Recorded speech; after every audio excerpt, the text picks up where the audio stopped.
Hey there, Reverend Sully, Eric O'Sullivan, ordained on the internet. The caveat, as always, please do not burn your hands holding on to my hot takes. If you do, well, that's on you, pal, okay? It's time for the Sci-Fi Book Club of the Week. And today I have a suggestion to me by one of my favorite geeky people, Robert Meyer Burnett. He said that this was one of his all-time favorite sci-fi time travel books, and I took him up on it, and I just finished it, and I overall had a really good time. This is Replay by Ken Grimwood. It was released in January of 1986, and it remarkably holds up very well in 2021, 2022 going forward. Would I suggest it to you? Yes, I will. What do I have to say about Replay? Well, Robert asked me to report in, and this is what I'm doing. I'm reporting in, Captain.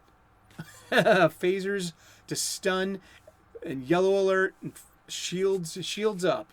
Angle the deflectors. It's about our protagonist is Jeff Winston, and he dies of a heart attack in October of 1988, and he's 43 years old. But when he does, he wakes up in 1963 in his 18-year-old body when he's a freshman in college. And there begins his replay. His first of many replays. So, seeing this was done in 1986, it predates something like Mora X in Jonathan Hickman's X-Men run. It predates Groundhog Day with Bill Murray. And it's a time loop. He's caught in a time loop, and he gets to relive his life. And it also predates 11/22/63 by Stephen King, which is about a guy who's able to go back into the past in a time loop and end up, oddly enough, around the same time. And that every time that he makes changes to his timeline, it's negated every time he goes back, and he's left with a new set of circumstances. Yet he remembers. He has a cumulative memory of all of his past experiences in this loop, going from 1963 back to 1988, where he dies again and ends up back in 1963.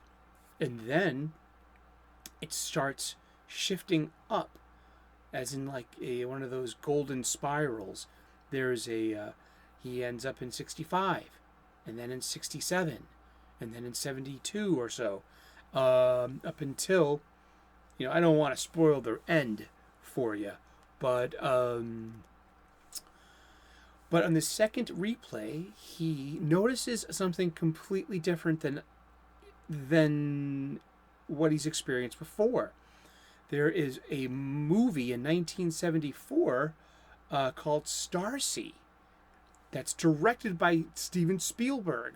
That's written by George Lucas, and he looks up its producer, Pamela Phillips, where he finds out that she as well is replaying. She as well dies in October of 1988 and keeps waking up in 1963. And he connects with this person, and they begin a love affair that unites them in their time loops. They also try to find other repeaters, replayers, as they like to say, and they find a disturbing one where they find a serial killer who's part of this. They meet him once, but they really never come back to it, except for one lifetime, which they're purposely trying to change the outcomes of the world, and they make it worse. and but he's never brought up again. But in the same life, I think it's their third repeat, where they're actively trying to find other repeaters. They get this one mysterious letter from Sydney, Australia. Not this time. Wait. And that plot point is never brought up again, and I was really disappointed with that. I felt that was a setup, that there was no payoff. And I was looking forward to maybe even meeting some other repeaters. And how much spoilery can you get on an almost 40-year-old sci-fi book? I mean, I'd like to leave it as open as possible for you if you feel like reading it. But what I think, it just feeds into our own imaginations so much that we play along with it. That what would we do if we were given this opportunity? I think of myself if I were to wake up in my 18-year-old body. And what would I do? What would be the bets that I make to financially make my life better? Or the stocks in futures.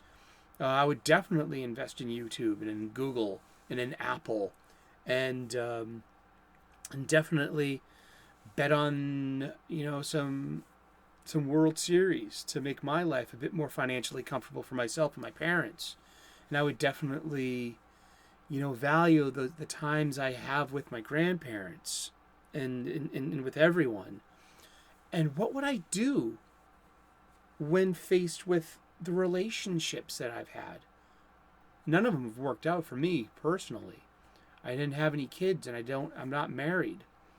But if I woke up, say, next to this one, let's call her Jay, would I stay with her? Would I try to make things better? Or knowing that she has the potential and the history of leaving people for other people, and that she left me for someone else, would I even stick with her to try to make things better, knowing that looms over my head, no matter how financially successful I ever got in any of these lives? Or would I stay with Dee if I were to to have that relationship again, seeing that nothing ever seemed to work? I mean, I don't know, but this is what this book allows you. It allows you to think of this what if, and these because it's very relationship oriented. And that's the cement that holds this story together. Or, is basically this romance between Jeff and Pamela. And then when they keep waking up later, and when they're with other people, what do they do once they're with their spouses? And it's really interesting. And the ending is cute. I mean that is how I usually mean the word cute when I describe things. It's like, yeah, it's all right. But, it is mid-1980s sci-fi before everything got so, morose. So it does end on a hopeful note.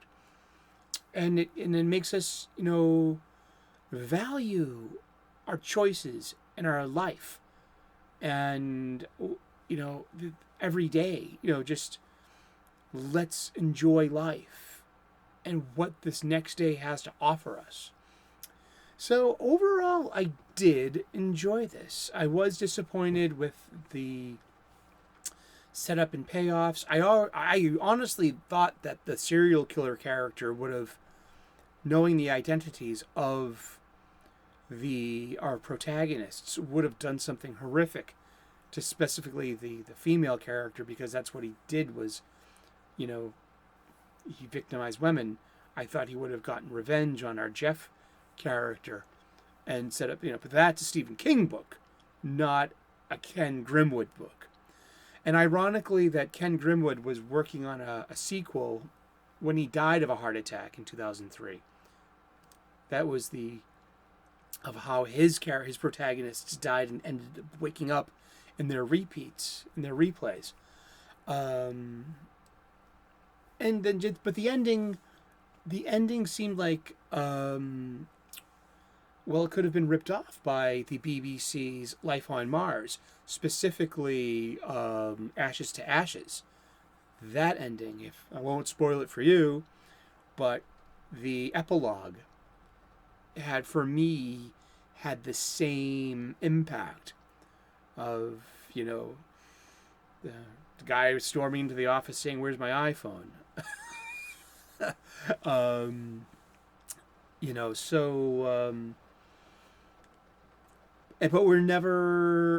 there are never any questions are answered. Like, why is this happening? Who is the agent of doing this? It's so, it's some mystery, and it's never explained.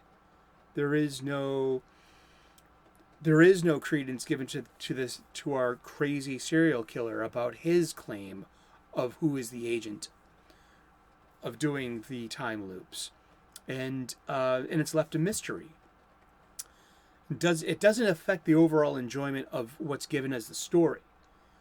It does, slightly, because there's just, again, there's no payoff to the setup. And that's, my only real disappointment with Replay by Ken Grimwood. Overall, I really enjoyed it. I really looked forward to getting back to reading my book. I love it when that happens, when you're reading a book.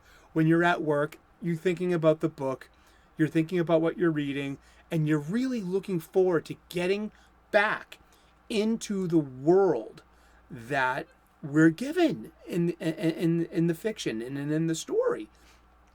So they're just, I would say that overall, I really enjoyed this book. And I also want to say thank you, Robert Meyer Burnett, for turning me on to this book, these suggestions.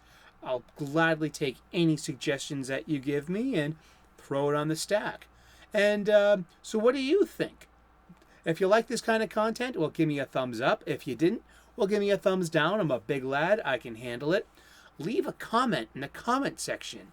Have you read Replay by Ken Grimwood? What did you think? Did you like it? I mean, overall, I did. Let's continue this conversation. This is my Sci-Fi Book Club. You are so welcome to come in and have this book club with me.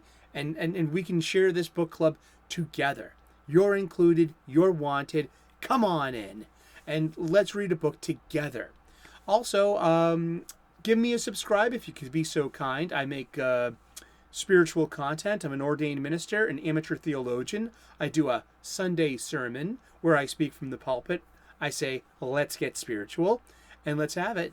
I'm also a professional chef. I want to give you restaurant level cooking hacks so you can make delicious, nutritious, and beautiful food that you can share with your loved ones at your table. Breaking bread with loved ones should never be taken for granted. Even if you're in some kind of time loop and you're having the same supper and the same conversation again, value this time we have together. And that's a lot of what the theme of Replay is getting at. Valuing the time we have in these relationships. It mattered more than anything else about the why and the outcomes. It was about how we treat each other and what we do with this time together. Thank you so very much. Thank you, Robert Meyer Burnett, and the Post-Gig Singularity that I'm happy to be part of. And that's about all I got for today, for this week's Sci-Fi Book Club. If you have any suggestions, feel free to chime in. I love reading books, and I want to read books with you. Let's have a book club together. Cheers, namaste, and good luck. Thanks.